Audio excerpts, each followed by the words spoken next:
온탄을 오다 힘이 나간 디바 힘이 나간 디바 비싸리래 꿈이 묵고 오다 이다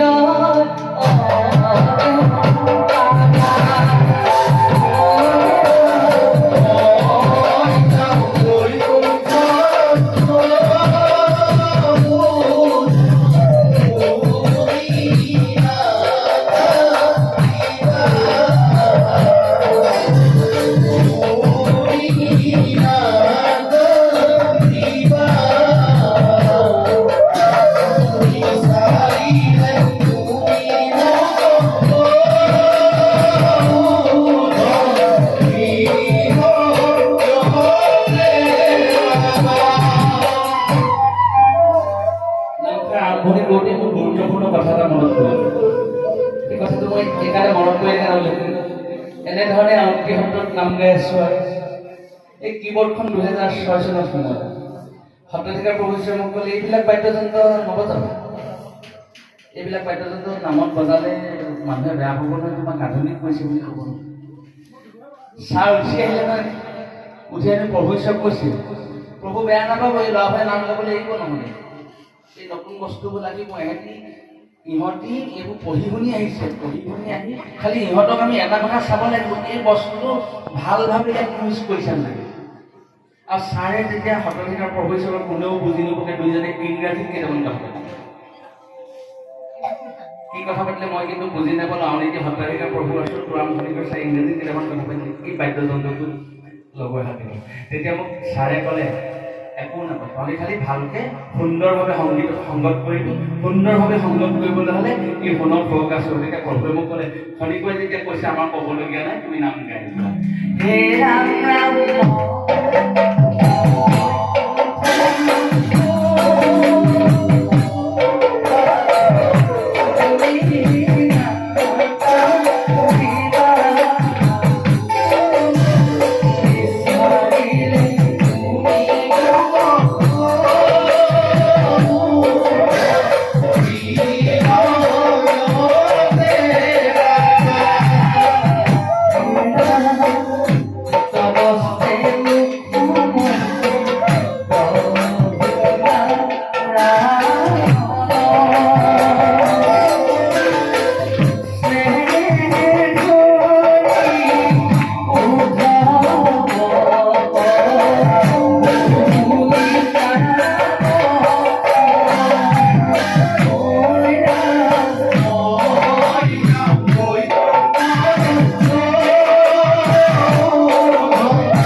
নাম গাই থাকোঁতে কথা ক'ব নাপায় কিন্তু যিজন ব্যক্তি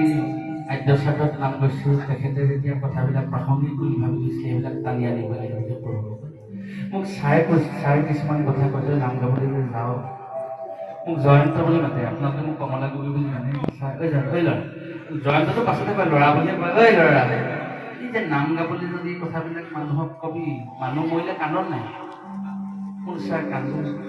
কান্দিবলৈ নকবি তই যে নাম গাইছ নামে এটা বাৰ্তা দিবি এটা মেছেজ দিবি মানুহক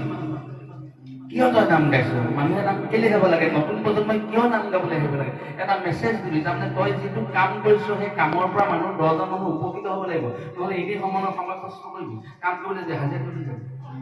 সত্ৰলৈ ভাদমহীয়া আহিব ছাৰে মোক তেনেধৰণে কয়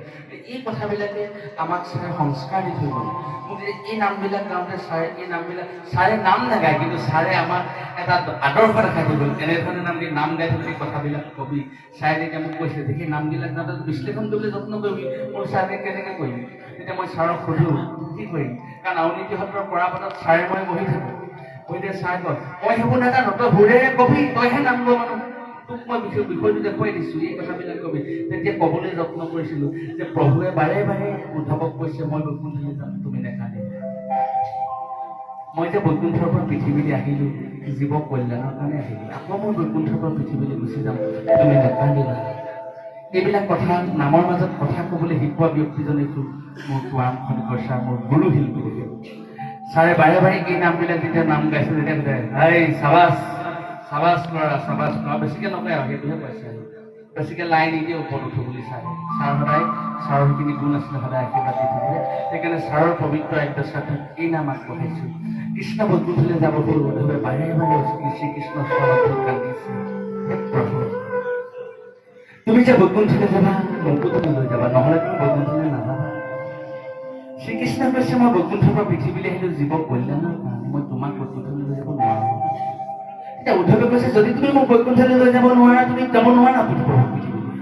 পৃথিৱী এৰি থৈ তেতিয়া ভগৱানে উদ্ধৱক কৈছে তোমাক যদি মই বৈকুণ্ঠলৈ লৈ যাওঁ পৃথিৱীত কি হ'ব জানানে উদ্ধৱে কৈছে প্ৰভু মই একো নাজানো তুমি আমি দুয়োকালে লুপ্ত হইব জ্ঞান কিন্তু ভকতিৰ যিকোনো সত্যত পৃথিৱীৰ ব্ৰতি আছে সেইকোনো নাইকিয়া হ'ব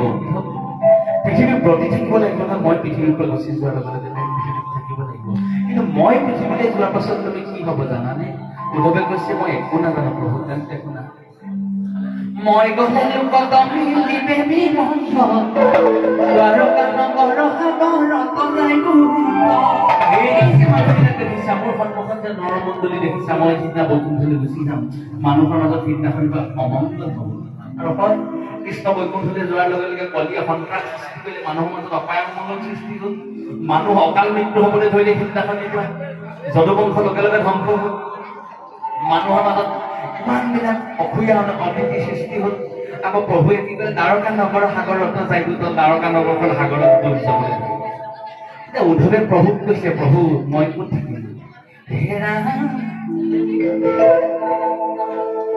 পিৰিবে দুৰ্জনকলি গুচিবে আচাৰ কৰিব অধৰ্মত পিটি কলিৰ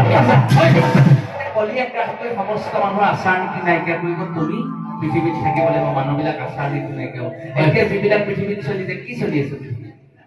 নিজৰ বাপেকক টেটুচপা দি পুতেকে হত্যা কৰিছে ধৰ্মপত্নী বুলি হোমৰ গুৰিত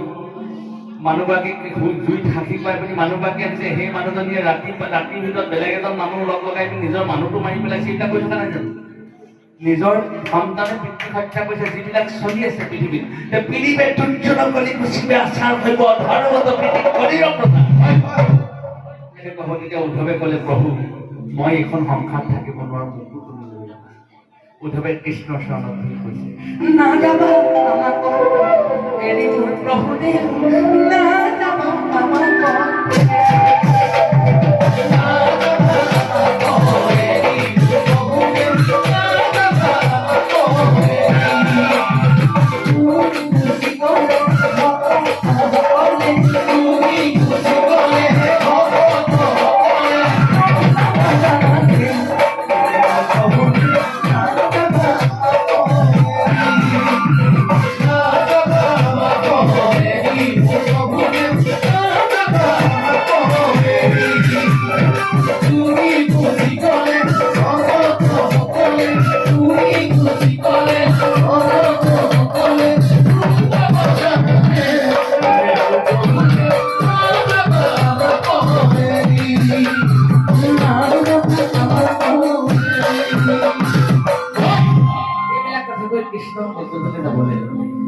উদ্ধৱে ইমান কান্দিছে বাৰে বাৰে প্ৰভুৱে উদ্ধৱক কৈছে তুমি নাকান্দিবাচোন উদ্ধৱ কিয় তুমি অবুজন হৈছা তুমি মোৰ স্বজন ভকতৰ এজন অন্যতম ভকত তুমি যদি কন্দা কটা কৰা মই বৈকুণ্ঠলৈ কেনেকৈ যাম কৃষ্ণ ইমান ধুনীয়াকৈ বুজাইছে যে মই তুমি যেতিয়া মোক বিচৰা মই তেতিয়াই তোমাৰ ওচৰলৈ আহিম তোমাক মই বৰ ভাল পাওঁ উদ্ধৱ তেতিয়া উদ্ধৱক প্ৰভুৱে কৈছে ব্ৰহ্মাহৰ লক্ষ্মী প্ৰিয় মই জীৱনত কাক ভাল পাওঁ ব্ৰহ্মাক ভাল পাওঁ মোৰ কৰ্মবিলাক ব্ৰহ্মাই সুন্দৰভাৱে সম্পাদন কৰিছে চোৱা এইখন বিনন্দীয়া সংসাৰ মই সৃষ্টি কৰিছোঁ সৃষ্টি কৰাটো ব্ৰহ্মাই নিখুঁতভাৱে সৃষ্টি কৰিছে হয় মই খনিকৰ ছাৰৰ ঘৰলৈ নাম গাবলৈ আহিছোঁ মোৰ ঘৰত ডাঙৰি লাগি আছে পকা ধাৰণি এৰি থৈ আহিব নোৱাৰো, মোৰ এটা দায়িত্ব নাই জানো? এজন মানুহক এটা দায়িত্ব দিলোঁ যে ককাইদেউ বৰষুণ দিব পাৰে বা কিবা হ'ব পাৰে, বা সেইটো মানুহ অহা যোৱা বা তুমি ডাঙৰীকেইটা থৈ দিবাহি, ঘৰত থবাহি। তেওঁ ক'লে যে তুমি একো চিন্তা নকৰিবা, নামলৈ যোৱা। মই তেখেতৰ ওচৰত কৃতজ্ঞতা প্ৰকাশ কৰিব লাগিব।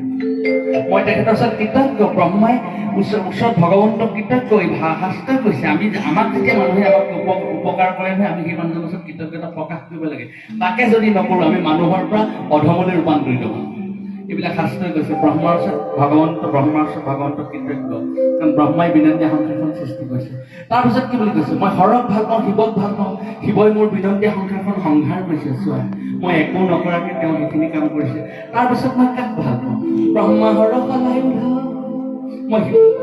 বলুভদ্ৰক ভাল পাওঁ। আমি একে ককাই ভাই দুই একেলগে ডাঙৰ দীঘল হৈছোঁ। আমি প্ৰতিজন ব্যক্তিয়ে বুকুত হাত দি ক'ব পাৰিম নে বাৰু নিজৰ ককাই ভাইক বেয়া পাওঁ? কোনোৱে ক'ব নোৱাৰে। হাই কাজিয়া লাগিব পাৰোঁ, কিন্তু আমি কোনেও এৰি দিব নোৱাৰোঁ ইজনে সিজনক, কাৰণ আমি একেলগে ডাঙৰ দীঘল হৈছোঁ। হয়নে ককাইদেউ? আমাৰ আত্মীয় এইটো আমাৰ বুকুৰ টানটো থাকিবই। গতিকে আমাৰ ঈশ্বৰে নিজে কৈছে ব্ৰহ্মা হৰক লক্ষ্মী প্ৰিয় দয়া। তাতকৈ কাক ভাল পাওঁ? প্ৰতিজন গৃহতে ভাল পোৱা সম্পত্তি হ'ল নিজৰ মানুহগৰাকী অবিহনে আমি একো চিন্তা কৰিব নোৱাৰোঁ, কাৰণ এখন ঘৰৰ পৰা আমি তেওঁক লৈ আহিছোঁ, মোৰ লগত সহবাস কৰিছোঁ। নিজৰ পিতৃ মাতৃকে লৈ প্ৰতিজন গৃহতে ভাল পোৱা সম্পত্তি হ'ল নিজৰ মানুহগৰাকী হয়। আৰু মানুহগৰাকীয়ে কাক ভাল পায়? নিজৰ মানুহজনক বেছি ভাল পায়। কিন্তু ভগৱন্তে কি কৈছে? তাহাতে অধিক প্ৰিয় দেখাইতো তাতোতকৈ মই উদ্ধৱ কাক ভাল পাওঁ জানে? মোৰ দেহাটো ভাল পাওঁ। হয়,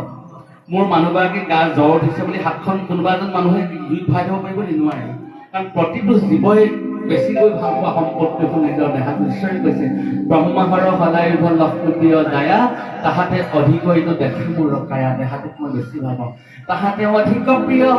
তুমি উদ্ধৱ, ভকতজনৰ বিনা নাহিকে বান্ধ,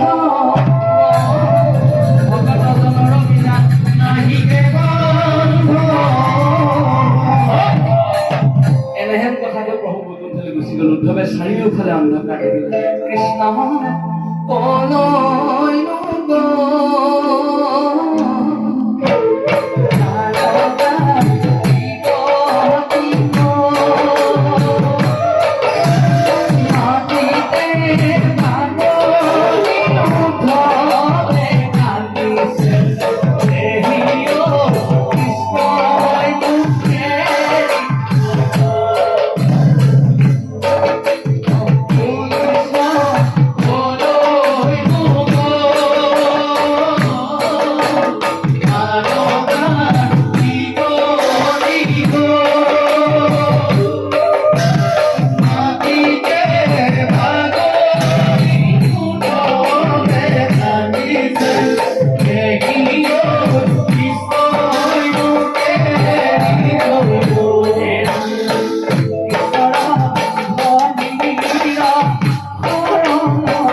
উদ্ধৱৰ জীয়াই থাকিবলৈ মন নোযোৱা, কিন্তু মানুহটো মৰিম বুলিলে মৰিব নোৱাৰে, মৃত্যু আহিব লাগিব, মৃত্যুৱে নিজে বিচাৰি আহিব। মৃত্যুৰ পৰা কোনেও হাত সাৰিব নোৱাৰে। কিন্তু উদ্ধৱৰ পৰম ভাগ্য হ'ল শ্ৰীকৃষ্ণ পৰিধান কৰা পৃথিৱীত খৰমযোৰ থাকি গ'ল। ৰামচন্দ্ৰ বনলৈ যোৱাৰ পাছত ৰামৰ খৰমযোৰকে বুকুত বান্ধি লৈ ভৰতে ৰাজ্য শাসন কৰিলে। ঠিক তেনেধৰণে কৃষ্ণৰ খৰমযোৰ উদ্ধৱে লাভ কৰিলে। শ্ৰীমদ ভাগৱতৰ একাদশ স্কন্ধত কৈছে বোলে কৃষ্ণৰ ভৰিৰ খৰম আনি মাথেলৈ বান্ধি কৃষ্ণ বুলি কৰিয়া বন্দন চলি গৈলা মহা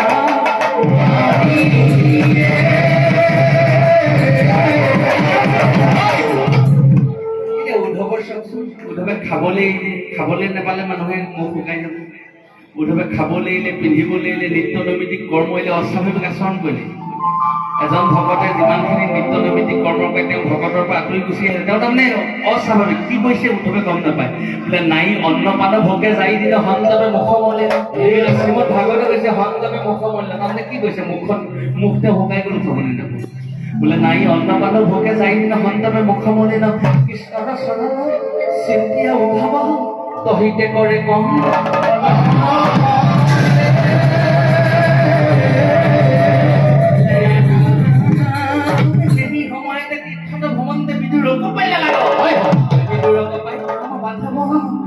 কৃষ্ণ বাহাই